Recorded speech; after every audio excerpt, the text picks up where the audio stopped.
Alors à présent au Palais Léomba où le président de l'Assemblée nationale Jean-François Ndongou a présidé ce matin la réunion du bureau et la conférence des présidents. L'économie de ces rencontres avec Jean-Rodrigue Bigounou et Valérie Charles Plangoy. Ce sont les deux premières réunions statutaires de l'Assemblée nationale de la transition pour le compte de cette première session ordinaire 2024.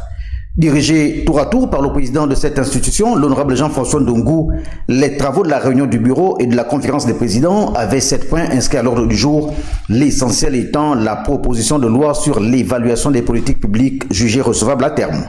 Également jugées recevables, 2 propositions de questions orales adressées aux membres du gouvernement.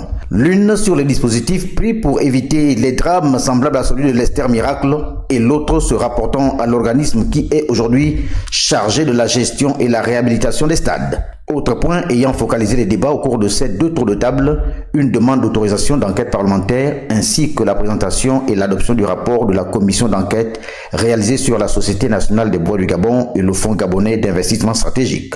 Le point sur les travaux législatifs en date a quant à lui mis en exergue 2 textes en attente d'examen par la Commission des lois, des affaires administratives et des droits de l'homme.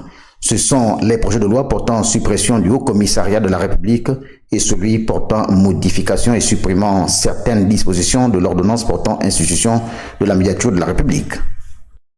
On reste à l'Assemblée nationale où le directeur général de la Caisse de dépôt et de consignation était hier face aux députés de la Commission des finances. La situation de la CDC, son bilan et ses perspectives étaient à l'ordre du jour de cette audition. Priscan Kamabekale, Tim Boulengue. Les honorables députés membres de la Commission des finances, du budget, de la comptabilité publique, des affaires économiques et de la production ont vu d'apporter des éléments d'information sur la situation de la Caisse des dépôts et de consignation au 31 décembre 2022, son bilan, ses perspectives à court, moyen et long terme. Marius Issankori, l'administrateur directeur général de cet établissement bancaire, a expliqué sur le point de la situation financière que la perte des recettes enregistrées en 2022 résulte principalement du paiement annuel des intérêts de l'emprunt obligataire. En parlant de la vision stratégique de 2022 à 2024, le directeur général de la CDC a dévoilé que 9 chantiers au total sont programmés pendant la dite période, à savoir le foncier, l'immobilier, les collectivités locales, les financements, le numérique, pour ne citer que ceux-là.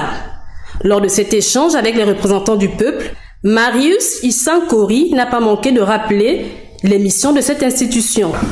Elle assure la conservation et la gestion des dépôts à vue réglementée à travers les dotations des ressources affectées, des régies des recettes et avances, des projets et programmes publics, des dépôts des administrations en autonomie de gestion.